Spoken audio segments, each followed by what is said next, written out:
In the winter of 1857, 4 women vanished from a remote Mormon settlement in Utah Territory without leaving a single footprint in the snow. Their husband, Ezekiel Whitmore, claimed they had departed to visit family in the east, an impossible journey during the territory's most brutal winter on record. For over 60 years, the Church of Jesus Christ of Latter-day Saints kept the incident classified in their private archives, until construction workers building a new meeting house in 1920 made a discovery that would force church leaders to confront the darkest chapter in their early Utah history. What they found buried beneath the chapel's foundation would challenge everything the community believed about faith, family, and the price of building Zion in the wilderness. Before we continue with the story of Ezekiel Whitmore and the winter that changed everything, this channel isn't for everyone, only for those brave enough to uncover the mysteries that history tried to bury. If you're ready to hear stories that will make you question what really happened in America's past, hit that subscribe button and ring the notification bell. And tell me in the comments, what state are you listening from? Are you brave enough to hear the truth about the early Mormon settlements? Let's find out together. The discovery in 1920 would prove that some secrets are too terrible to stay buried forever. The Utah Territory of 1847 was a land of impossible dreams and crushing realities. When Brigham Young first gazed upon the Salt Lake Valley and declared this is the place, he was looking at thousands of square miles of alkaline desert, bracketed by mountains that would trap his people in complete isolation for months at a time. Yet for the Mormon pioneers, this desolation was providence, a promised land where they could practice their faith without the persecution that had driven them from Missouri, Illinois, and every other place they'd tried to call home. Ezekiel Whitmore arrived in the valley during the second wave of Mormon migration in late September 1847. Unlike the advance company that had accompanied Brigham Young, Whitmore's group faced the approaching winter with insufficient supplies and inadequate shelter. He was 34 years old, a skilled carpenter from Vermont who had converted to Mormonism in 1843 after hearing Joseph Smith speak in Nauvoo. What set Whitmore apart from most of his fellow pioneers was his family situation. He traveled with 4 wives, all legally married to him under the principle of plural marriage that the church had begun practicing in secret. His first wife, Sarah Whitmore, was 31, a steady woman with graying hair who had been married to Ezekiel for 8 years. She was barren, a fact that in Mormon theology made plural marriage not just acceptable, but necessary for achieving the highest degree of celestial glory. Sarah had herself selected Rebecca Thornton, 27, as Ezekiel's second wife in 1845. Rebecca was educated, unusual for a woman of her time, and could read both English and German. She questioned church doctrine more openly than was comfortable for most Mormon men, but Ezekiel seemed to value her intellectual contributions to their family discussions. Mary Kellerman became the third wife in early 1847, just before the journey west. At 24, she was pregnant with her first child and suffered greatly during the trek across the plains. Her German immigrant parents had died during the Nauvoo period, leaving her with no family except the Whitmore household. The fourth wife, Ruth Caldwell, was barely 19 and had joined the family only 3 months before they departed for Utah. Her marriage to Ezekiel had been arranged by church elders who felt she needed protection after her own family died in the Missouri conflicts. The Whitmore family settled in what would later become known as Mill Creek, about 8 miles southeast of the main Salt Lake settlement. Ezekiel chose the location because a small creek provided water year-round, and the land showed promise for farming. More importantly, the isolation suited his temperament. He had always been a private man who preferred the company of his wives and his work to the social obligations of community life. That first autumn, Ezekiel worked with desperate intensity to prepare for winter.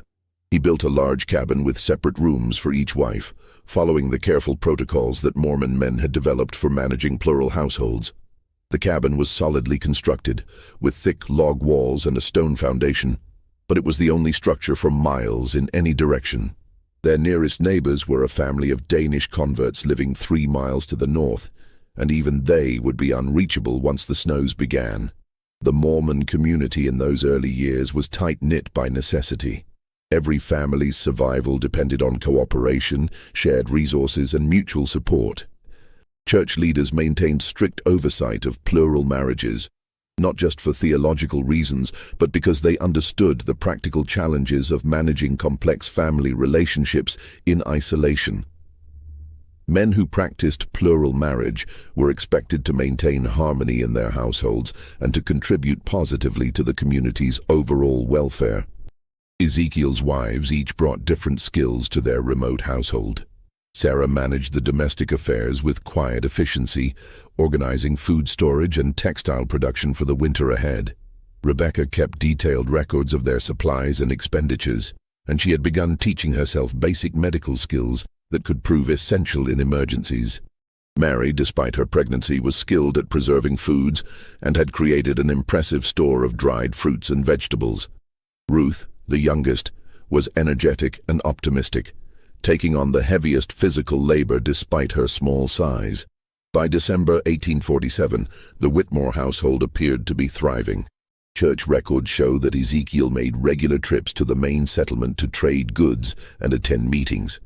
His wives were described by visitors as healthy, well-dressed, and remarkably harmonious for a plural family. Bishop William Curtis, who visited the cabin in early December, later wrote in his journal that the Whitmore family seemed blessed with unusual unity and prosperity, a testament to righteous living and proper order in the home. What Bishop Curtis didn't mention in his official journal, but confided to his private diary, was something that troubled him about the visit. The four women seemed almost too harmonious, finishing each other's sentences and moving in an eerily synchronized way that reminded him of a single mind inhabiting multiple bodies. He noted that they all bore similar marks on their wrists, small, deliberate cuts that they claimed came from kitchen accidents, but which all appeared to be the same age and depth. The winter of 1847-1848 was severe even by Utah standards. Snow began falling in mid-November and continued intermittently through March. The temperature dropped to 20 below zero multiple times, and the wind howled across the valley with such force that it could knock a grown man off his feet. For families living in the main settlement, the winter was challenging but manageable. For isolated families like the Whitmores, it was a test of preparation, faith, and endurance. The last confirmed sighting of all four Whitmore women together was on December 19, 1847, when a group of men from the main settlement passed by the cabin while hunting. They reported seeing smoke from the chimney and briefly spoke with Sarah and Rebecca, who appeared at the door to accept a gift of fresh deer meat. The women thanked them politely but declined an invitation to send someone back to the settlement for Christmas services, saying they planned to hold their own family worship. What happened next would puzzle investigators for decades and create the most persistent mystery in early Mormon Utah history. The first sign that something was wrong came on January 8, 1848, when Ezekiel Whitmore appeared at the main settlement asking to speak privately with Bishop Curtis. Those who saw him that day described a man who appeared to have aged years in just 3 weeks. His clothes were disheveled, his beard unkempt, and his eyes held what one witness called the look of a man who had seen too much. In the privacy of the bishop's cabin, Ezekiel explained that his wife Sarah had received a revelation directing her to travel east to care for her sick sister in Missouri. He said she had felt the calling so strongly that she couldn't wait for spring, and had departed with a small group of travelers who had passed through their area. Bishop Curtis was immediately suspicious. No travelers would attempt the eastward journey in the middle of winter, and Sarah had never mentioned having a sister in Missouri. When the bishop pressed for details, Ezekiel's story began to shift. First he said the travelers were missionaries returning east. Then he claimed they were mountain men who knew secret winter routes. His hands trembled as he spoke, and he kept glancing toward the door as if expecting someone to enter.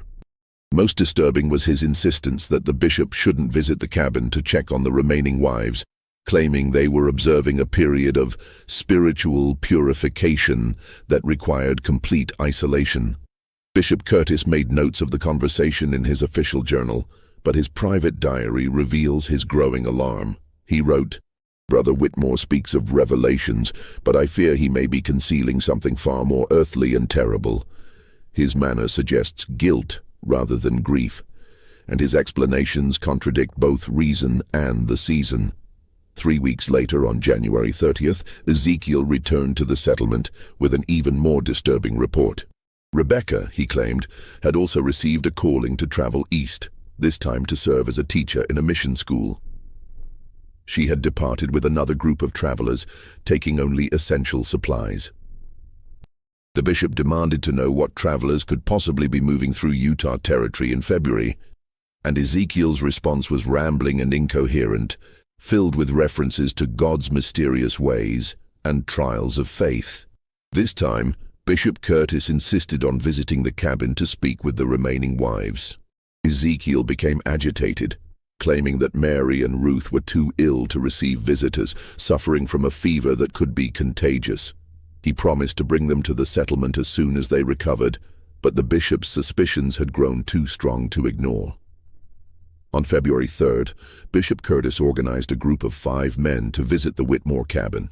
The journey through the snow-covered hills was treacherous, taking most of the day despite the relatively short distance. When they arrived at the cabin, they found Ezekiel alone, sitting by a fire that seemed insufficient to heat the large structure. He greeted them with nervous courtesy, but his explanations about his wives' whereabouts had changed again. Now he claimed that Mary and Ruth had both recovered from their illness and decided to join Sarah and Rebecca in the east.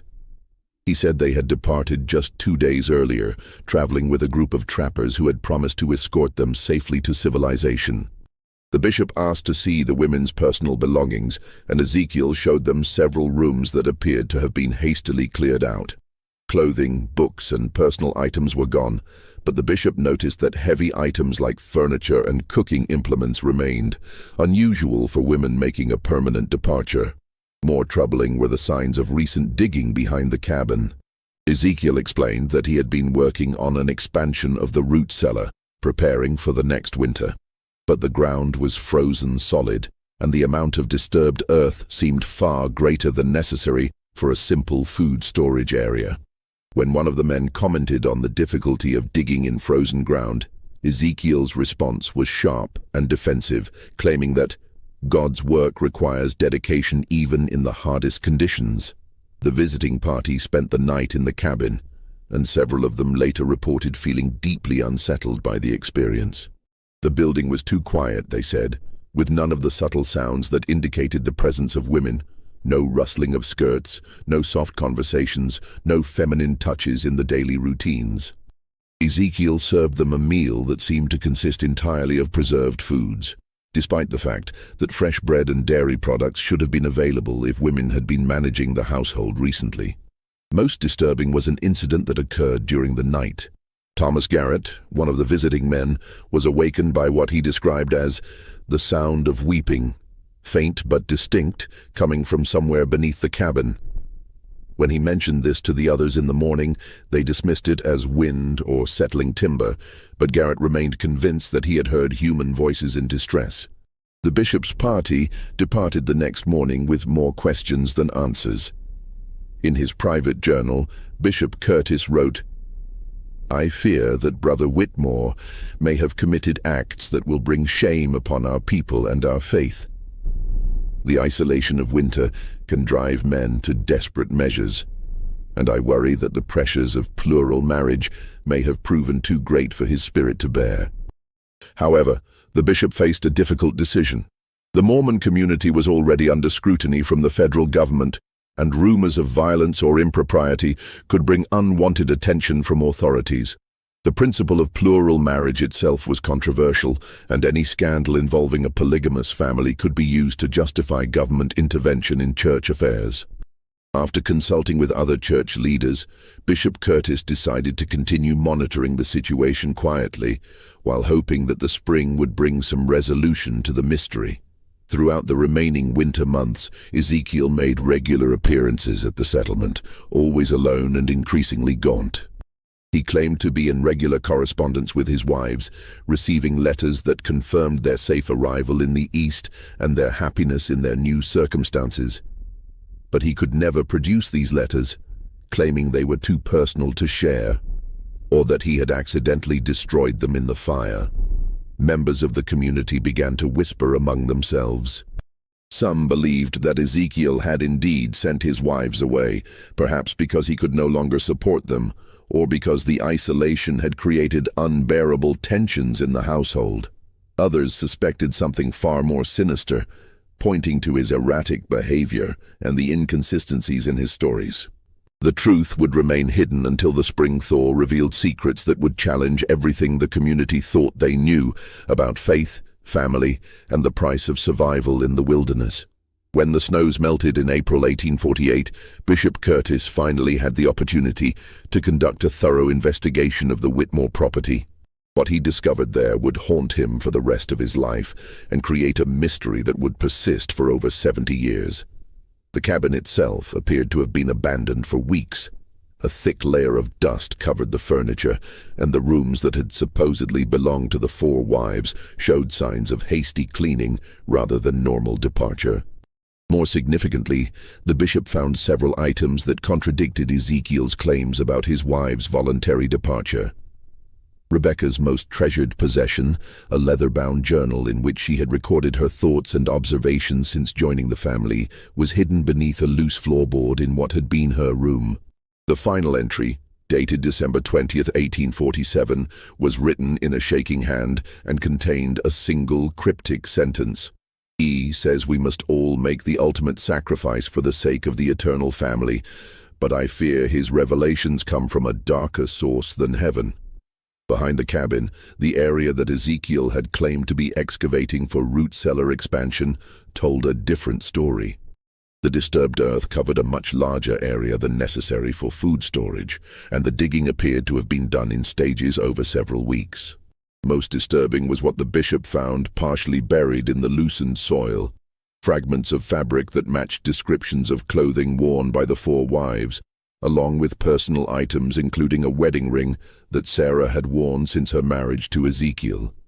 The bishop also discovered evidence of what appeared to be some kind of ritual activity. In a cleared area near the digging site, he found the remains of multiple fires, arranged in a specific pattern that seemed deliberate rather than practical. Mixed with the ashes were burned fragments of paper that appeared to be pages from religious texts, though not from any standard Mormon publications.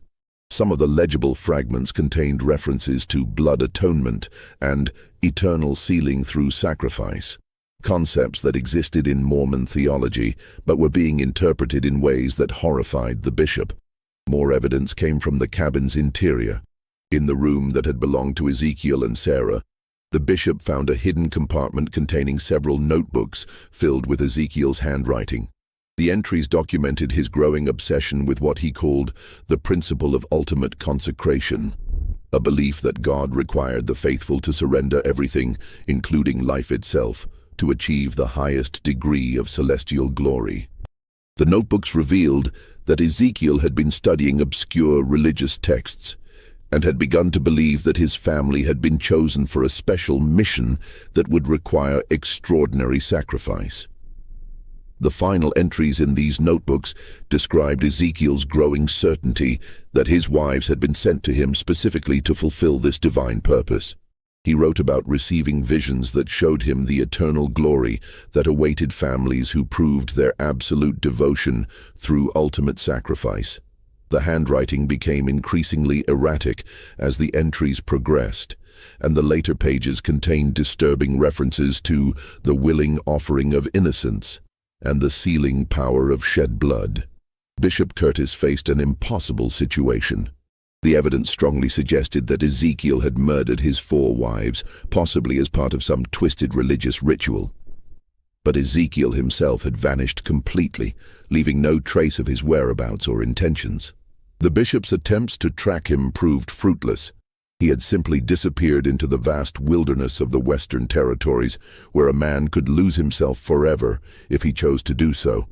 The church leadership made the difficult decision to classify the entire incident as confidential. They were acutely aware that any public revelation of the suspected murders would provide ammunition for anti-Mormon sentiment and could bring federal intervention that would threaten the survival of their entire community. The official records were sealed, and the few men who knew the truth were sworn to secrecy. The Whitmore cabin was quietly dismantled, and the disturbed earth behind it was carefully restored to its natural state. The church purchased the property and designated it as unsuitable for settlement, ensuring that no one would accidentally discover what might remain buried there. The four wives were officially listed as having relocated to the eastern states, and their disappearance was explained as a family decision to return to more settled areas. But secrets have a way of persisting, especially in small communities where every family's business is known to all their neighbors.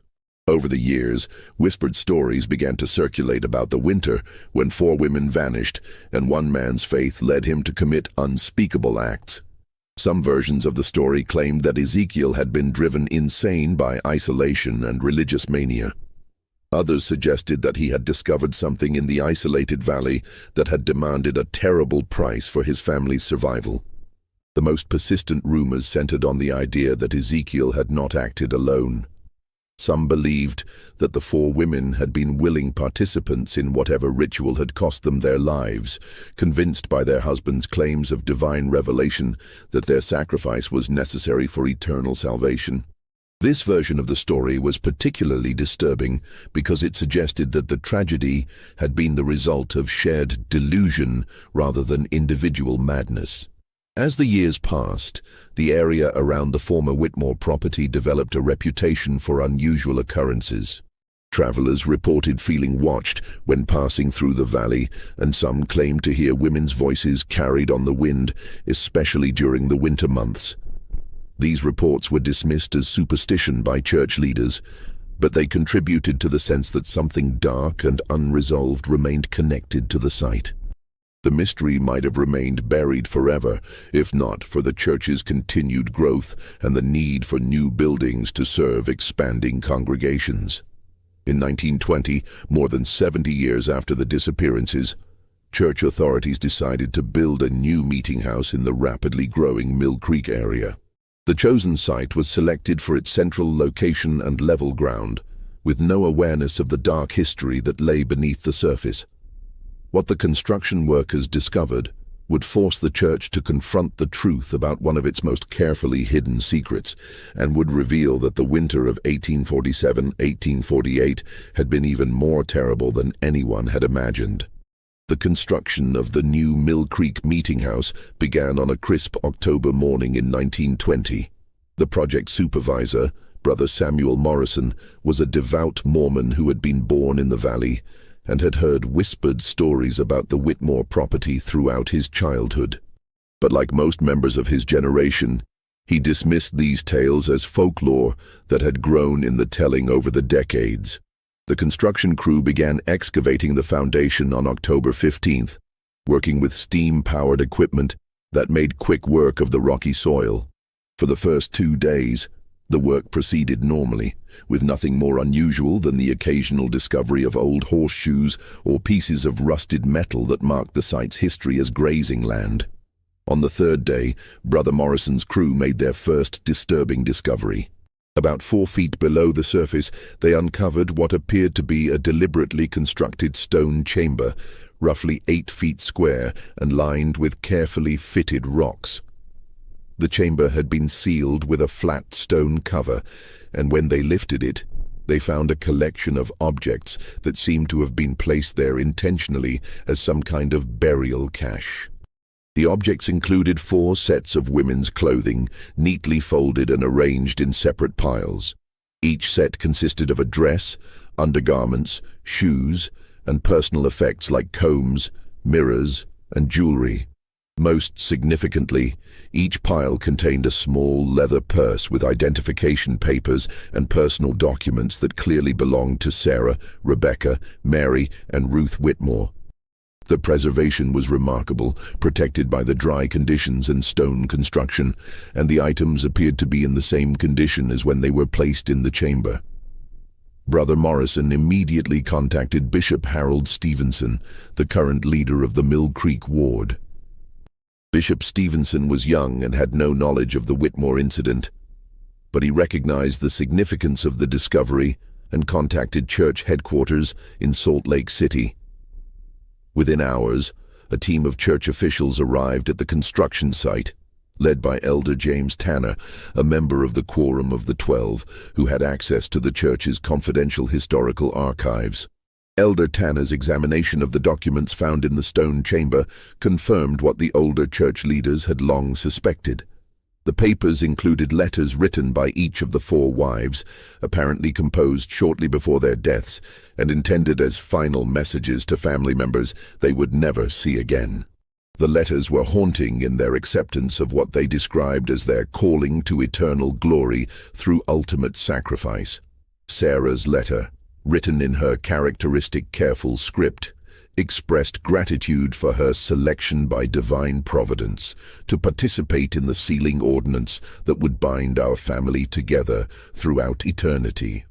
Rebecca's letter was longer and more theologically complex, containing references to obscure doctrines and her belief that the shedding of innocent blood in righteousness would open the doors of celestial glory for all who participated in willing submission to God's will. St. Mary's letter was the most heartbreaking, filled with references to her unborn child and her faith that the sacrifice of 2 lives would count as double offering in the eyes of the Lord. Ruth's letter was the shortest, consisting mainly of expressions of love for her family and her excitement about joining the eternal family in the most sacred way possible. The letters made it clear that the 4 women had not been murdered against their will, but had participated willingly in what they believed to be a sacred ritual. This revelation was almost more disturbing than the alternative, suggesting that Ezekiel had successfully convinced his wives that their deaths were necessary for their eternal salvation. Elder Tanner immediately ordered the construction to be suspended and contacted the church's historical department to locate the sealed files related to the Whitmore incident. What they found in those files painted a more complete picture of the tragedy, but also raised new questions that would prove even more troubling. The sealed files contained Bishop Curtis's complete investigation notes, including details that had never been shared with other church officials. Among these was the bishop's discovery of additional evidence that suggested the Whitmore tragedy had not been an isolated incident. References in Ezekiel's notebooks mentioned correspondence with other Mormon men who had received similar revelations about the necessity of ultimate sacrifice for their families. Most disturbing was a letter that Bishop Curtis had intercepted in 1849, addressed to Ezekiel at a remote mining camp in Nevada Territory. The letter, signed only with the initials J.M., contained coded references to the completion of the work and expressed satisfaction that the sealing had been accomplished according to the pattern revealed to us. The letter also mentioned that the others who received the same calling had fulfilled their obligations with equal faith and devotion. This evidence suggested that Ezekiel had not acted alone, but had been part of some kind of secret group within the early Mormon community that had developed extreme interpretations of church doctrine. The group apparently believed that the ultimate expression of faith required the sacrifice of family members, and that such sacrifices would guarantee exaltation in the celestial kingdom. Elder Tanner's team began a careful review of early church records, looking for other unexplained disappearances or unusual incidents that might be connected to this secret group. What they found was a pattern of missing persons cases and unexplained family tragedies that had been scattered across the early Mormon settlements but had never been connected to each other. Between 1847 and 1855, at least 12 Mormon families had reported the disappearance of family members under circumstances similar to the Whitmore case. In each instance, the missing persons were reported to have departed for the East or received callings to serve missions in distant locations. In most cases, the reports were made by male family members who claimed to have received revelations directing them to allow their wives or children to leave for spiritual purposes. The pattern was subtle enough that it had never been detected by church authorities at the time, but viewed together, the cases suggested a coordinated effort by a secret group to carry out what they believed to be sacred killings. The victims were predominantly women and children, and the perpetrators were men who had been noted for their exceptional devotion to church doctrine and their leadership roles in their local communities. Most chilling was the discovery that several of the men involved in these disappearances had maintained correspondence with each other, sharing theological justifications for their actions and encouraging each other in their divine calling. The letters revealed that the group had developed an elaborate theological framework for their beliefs, drawing on obscure passages from Mormon scripture and early church teachings to justify their actions. The group apparently believed that the practice of plural marriage was only the beginning of a higher law that would ultimately require the sacrifice of family members to achieve complete consecration to God. They saw themselves as pioneers of a more advanced form of religious devotion that would eventually be revealed to all faithful Mormons as the ultimate requirement for celestial glory. As Elder Tanner's investigation continued, the scope of the conspiracy became increasingly clear. The secret group appeared to have included prominent church members from across the Utah Territory, including some who had held significant leadership positions. The group had operated with careful coordination, sharing information about their activities and providing mutual support for their beliefs.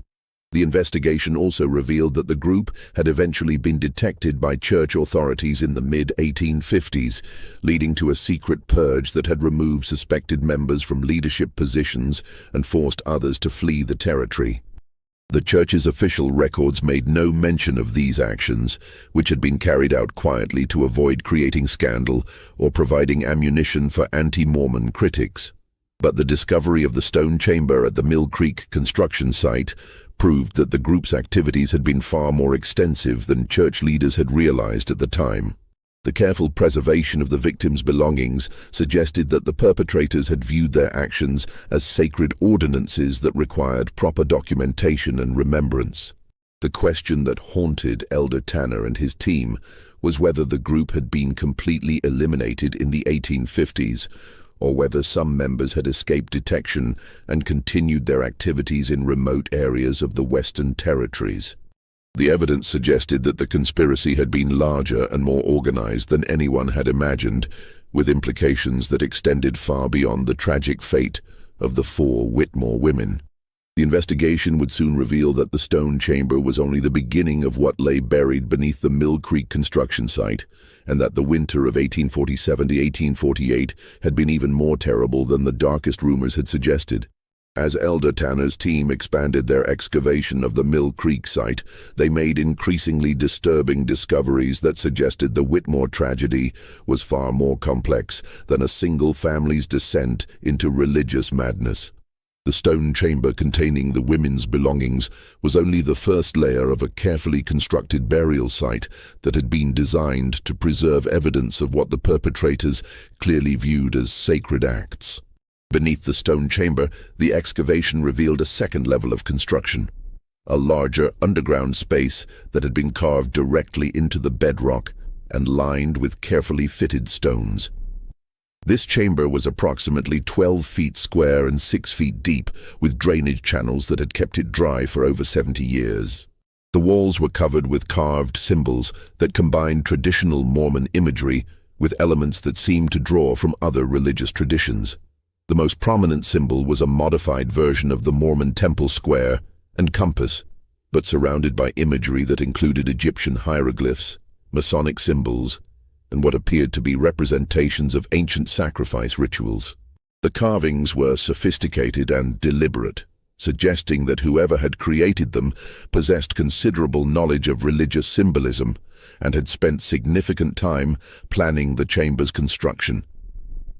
In the center of the chamber, the team found what appeared to be a stone altar, roughly hewn from local granite and stained with what laboratory analysis would later confirm to be human blood. The altar was surrounded by 4 smaller stone platforms, each bearing carved inscriptions that included the names Sarah, Rebecca, Mary, and Ruth, along with dates corresponding to the winter months of 1847-1848.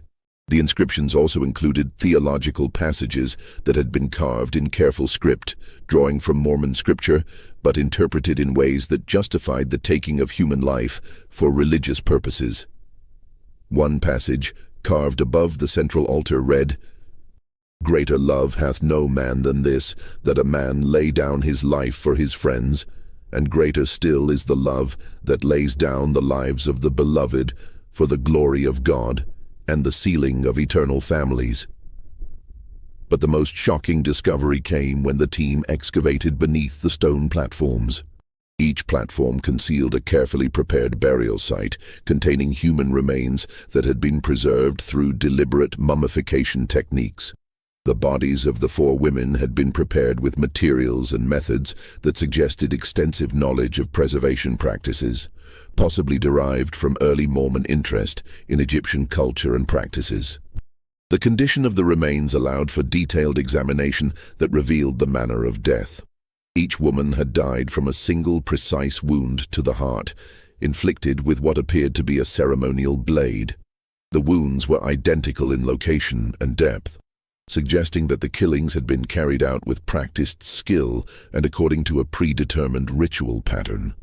More disturbing was evidence that the women had been dressed in special ceremonial garments before their deaths, elaborate white robes that had been decorated with religious symbols and personal items that held spiritual significance.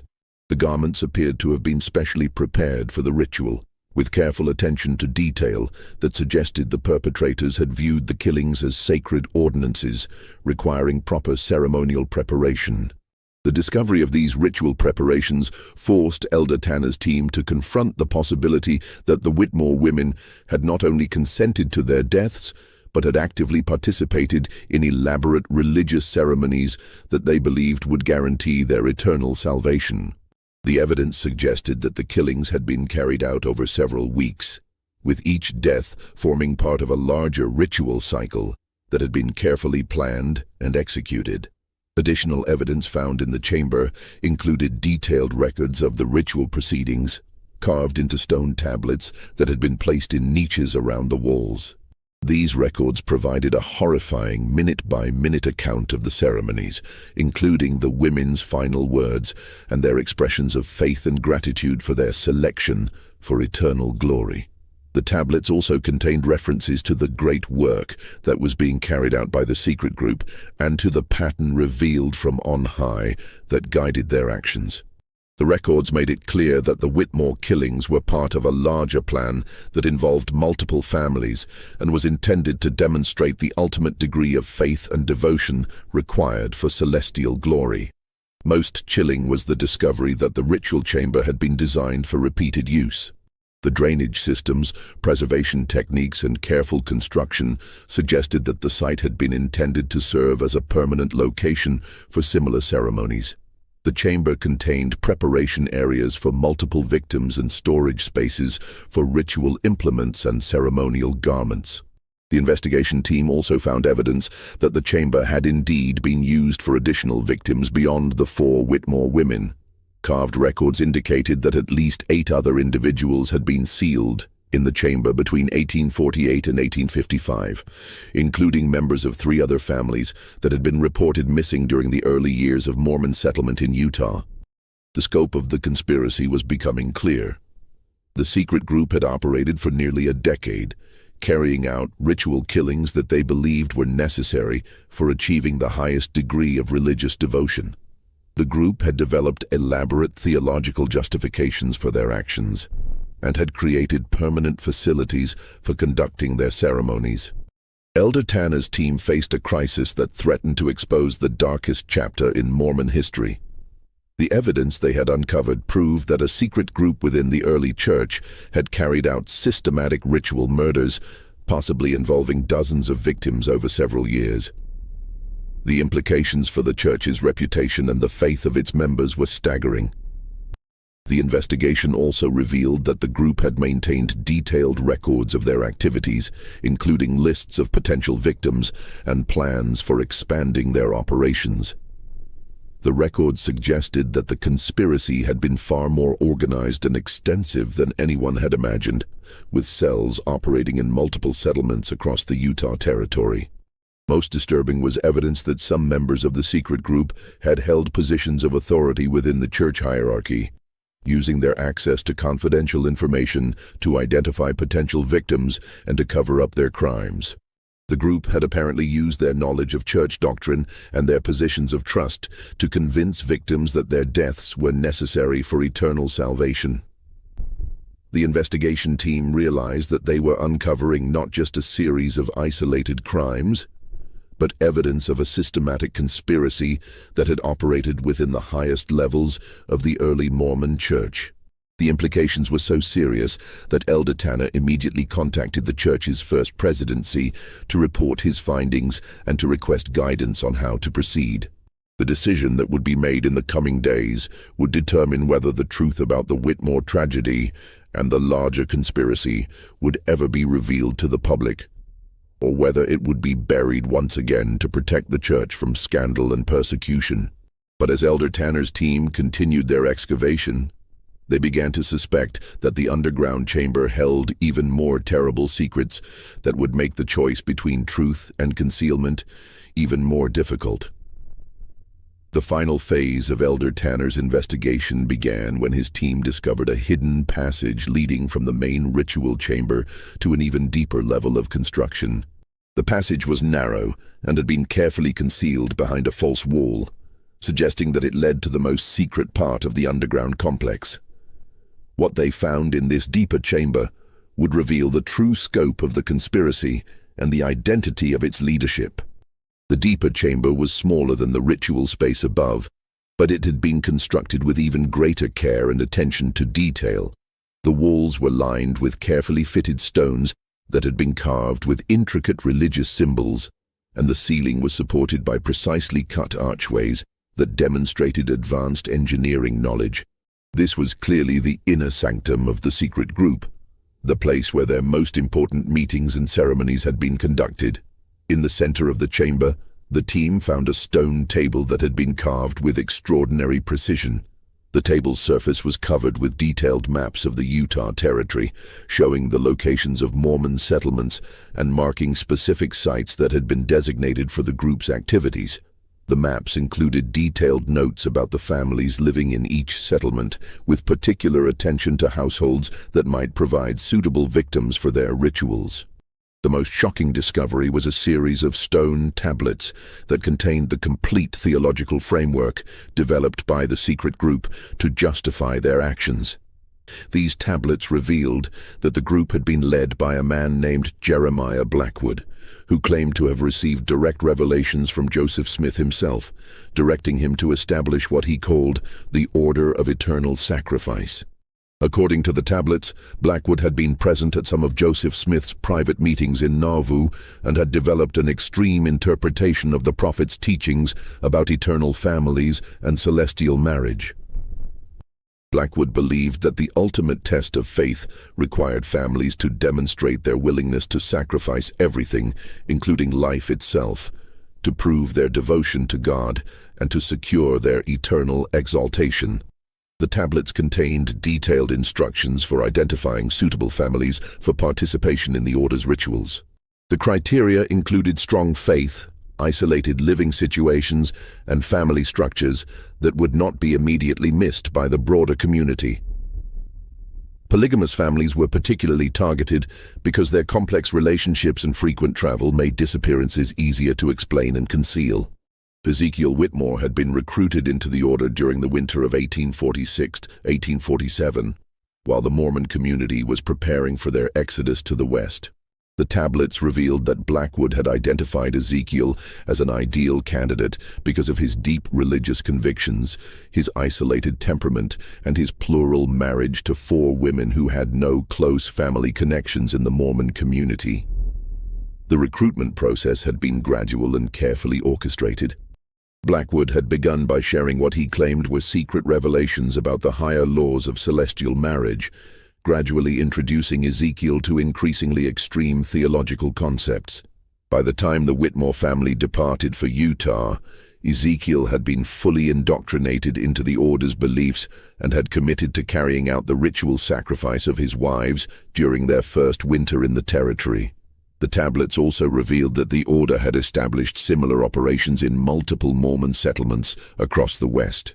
Each cell was led by a trusted member who had been personally recruited by Blackwood, and who was responsible for identifying potential victims and carrying out the ritual killings. The cells operated independently but maintained communication through a network of coded letters and secret meetings.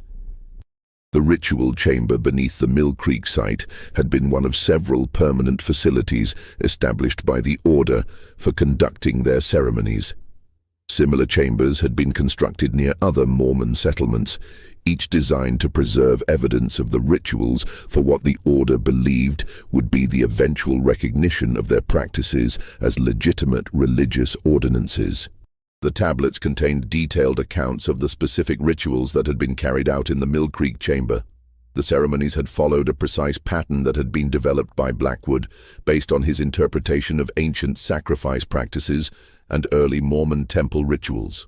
Each ceremony had lasted several days and had included elaborate preparations, theological instruction, and final rituals that the participants believed would seal their eternal families together in the highest degree of celestial glory. The account of the Whitmore family's final days was preserved in horrifying detail. The ritual had begun on December 20th, 1847, with Sarah's voluntary participation in a ceremony that she believed would ensure her family's eternal exaltation. Each of the other wives had participated in turn over the following weeks, with the final ceremony involving Ruth taking place on February 15th, 1848. The tablets described how each woman had spent her final days in prayer and preparation, convinced that her sacrifice would open the doors of celestial glory for her entire family. They had written letters to family members, prepared their burial garments, and participated in elaborate ceremonies that they believed were sacred ordinances revealed directly from God.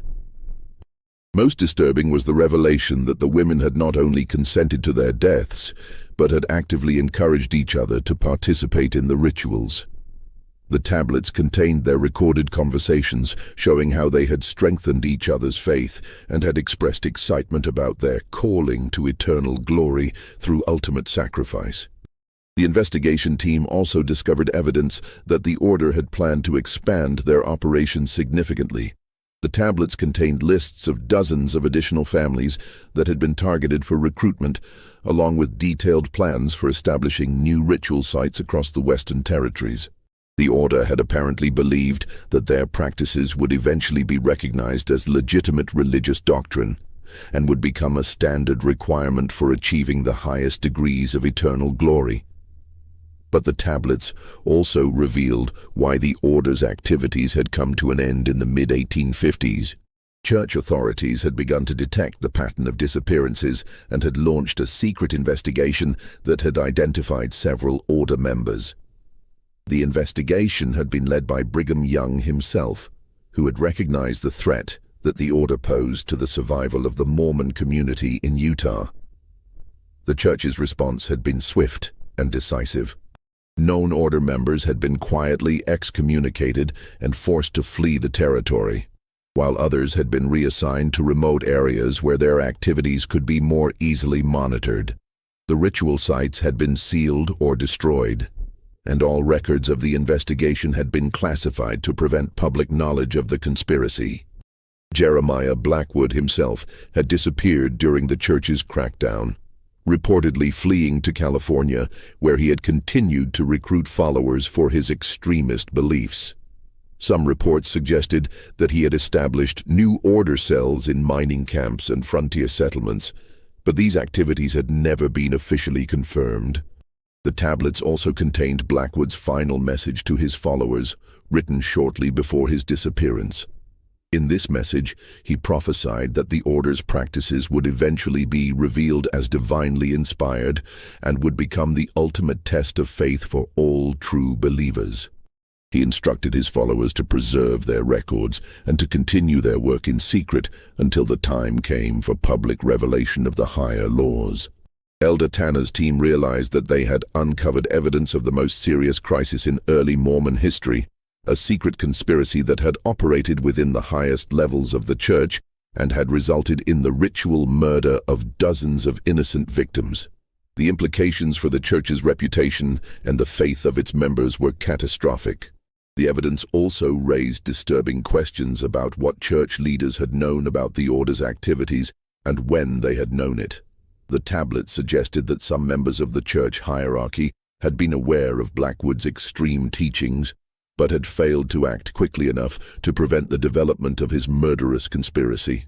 Most troubling was the possibility that other order cells had continued to operate after the official crackdown, carrying out additional ritual killings in remote areas where their activities would never be detected.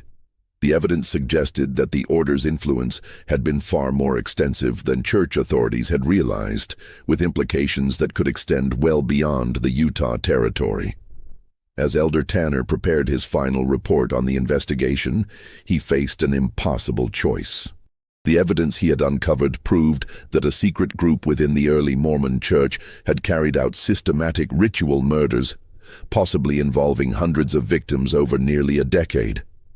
The truth about the Order of Eternal Sacrifice would expose the darkest chapter in Mormon history and could destroy the faith of millions of believers worldwide. But the alternative, concealing the evidence and allowing the victims to remain forgotten, was equally unthinkable. The families of Sarah, Rebecca, Mary, and Ruth Whitmore, along with all the other victims of the Order's rituals, deserved to have their stories told and their deaths acknowledged. The decision would ultimately rest with the church's highest authorities, but Elder Tanner knew that whatever choice was made would have consequences that would echo through generations of Mormon believers and would shape the church's relationship with its own history for decades to come. The meeting that would determine the fate of Elder Tanner's investigation took place in the First Presidency's private chambers on November 15, 1920.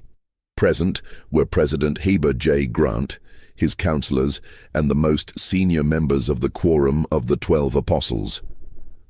Elder Tanner presented his findings in a 3-hour session that was later described by one participant as the most sobering and troubling presentation in the history of the church. The evidence was undeniable. The stone chambers, the preserved remains, the detailed tablets, all pointed to a systematic conspiracy that had operated within the early Mormon community and had resulted in the deaths of dozens of innocent victims. The Order of Eternal Sacrifice had been real, and its influence had been far more extensive than anyone had imagined. President Grant's response was measured but decisive. After consulting with his counselors and receiving unanimous agreement from the Quorum of the 12, he made the choice that would define the church's relationship with this dark chapter of its history. The evidence would be preserved in the church's most secure archives, accessible only to the highest levels of church leadership. The victims would be quietly remembered in special memorial services attended only by church authorities.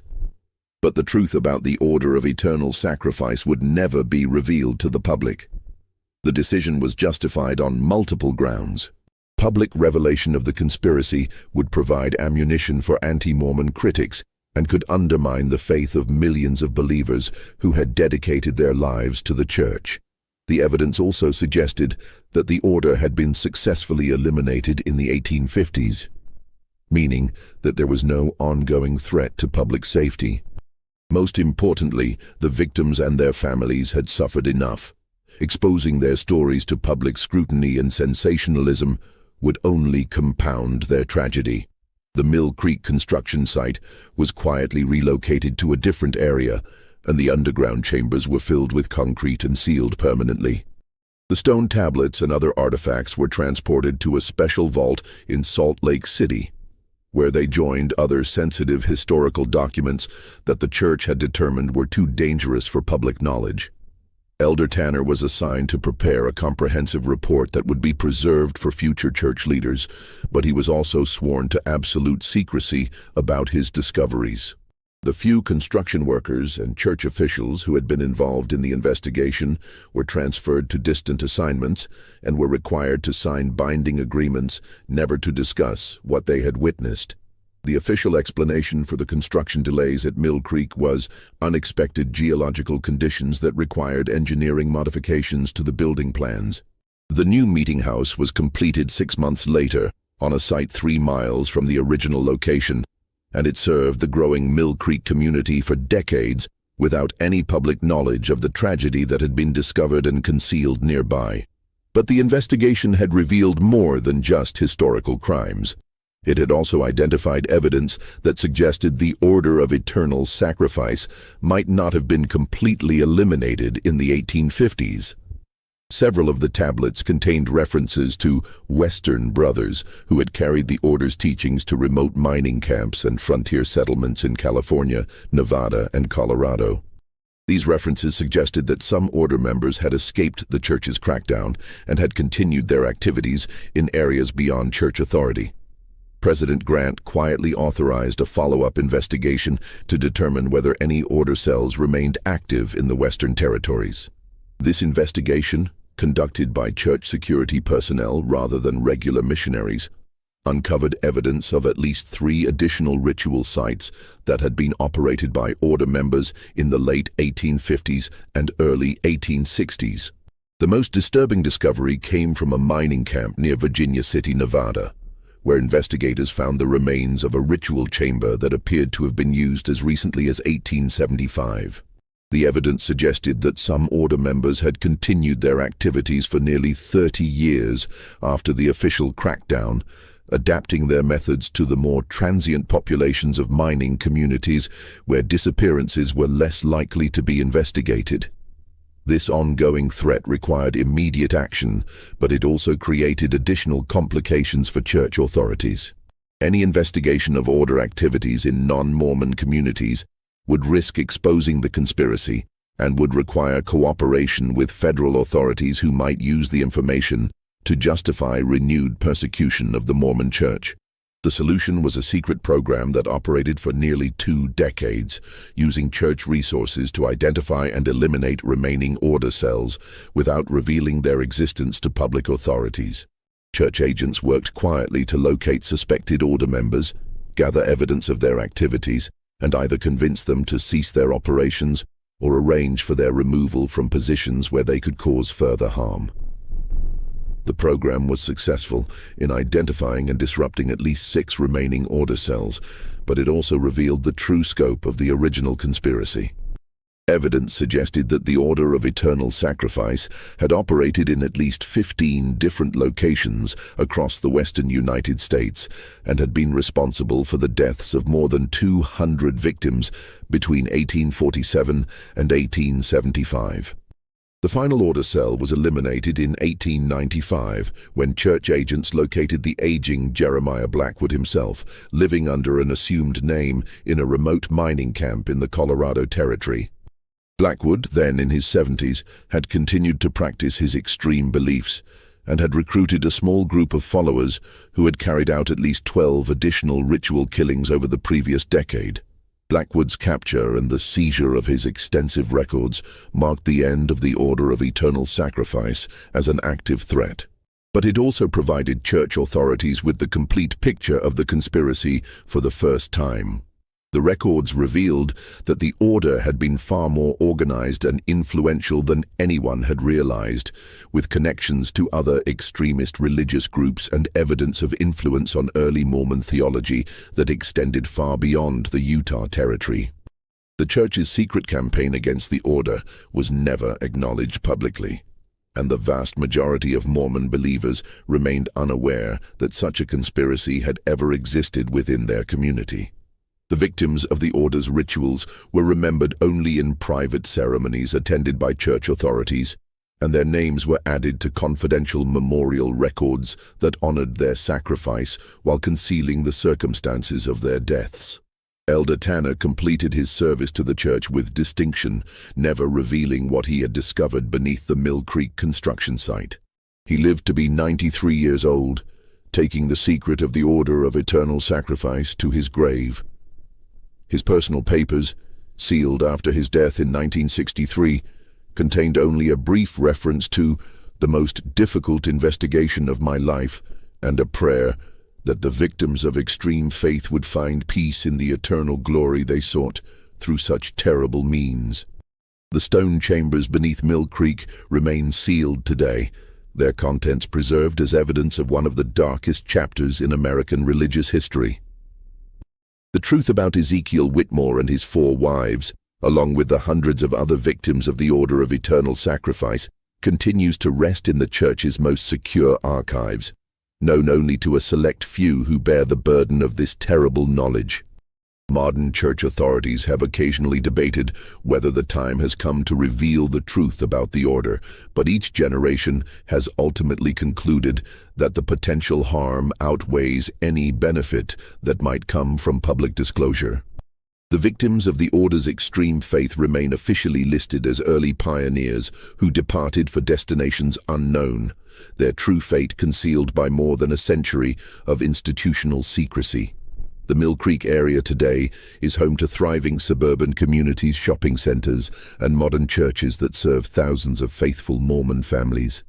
Few residents know that their neighborhood was once the site of ritual chambers where dozens of innocent people died in pursuit of eternal glory. The truth about the winter of 1847-1848, when 4 women vanished without leaving footprints in the snow, remains one of the most carefully guarded secrets in Mormon history. Whether that secret will ever be revealed, or whether it will remain buried forever beneath the weight of institutional protection and the passage of time, is a question that only future generations of church leaders will be able to answer. But the story of Ezekiel Whitmore and his 4 wives serves as a haunting reminder of the terrible consequences that can result when religious faith is twisted into justification for unspeakable acts, and when the pursuit of eternal glory leads to the destruction of innocent lives. The mystery that began with 4 missing women in a remote Utah cabin had revealed a conspiracy that challenged everything the Mormon community believed about their early history. And in the end, the choice between truth and concealment had shaped the Church's relationship with its past in ways that continue to influence its leaders and believers more than a century later. Just when we thought we'd uncovered the complete truth about the Order of Eternal Sacrifice, new questions continue to emerge. If this story has given you chills, imagine what other secrets might be buried in America's religious history. Hit that like button if you believe some truths are too terrible to reveal, and subscribe to join our community of brave souls who aren't afraid to explore the darkest mysteries of our past. What do you think? Should the Mormon Church reveal the complete truth about the Order, or are some secrets better left buried? Share this video with someone who can handle these dark revelations, and let me know in the comments what other religious mysteries you'd like us to investigate. The truth is out there, waiting for those courageous enough to seek it.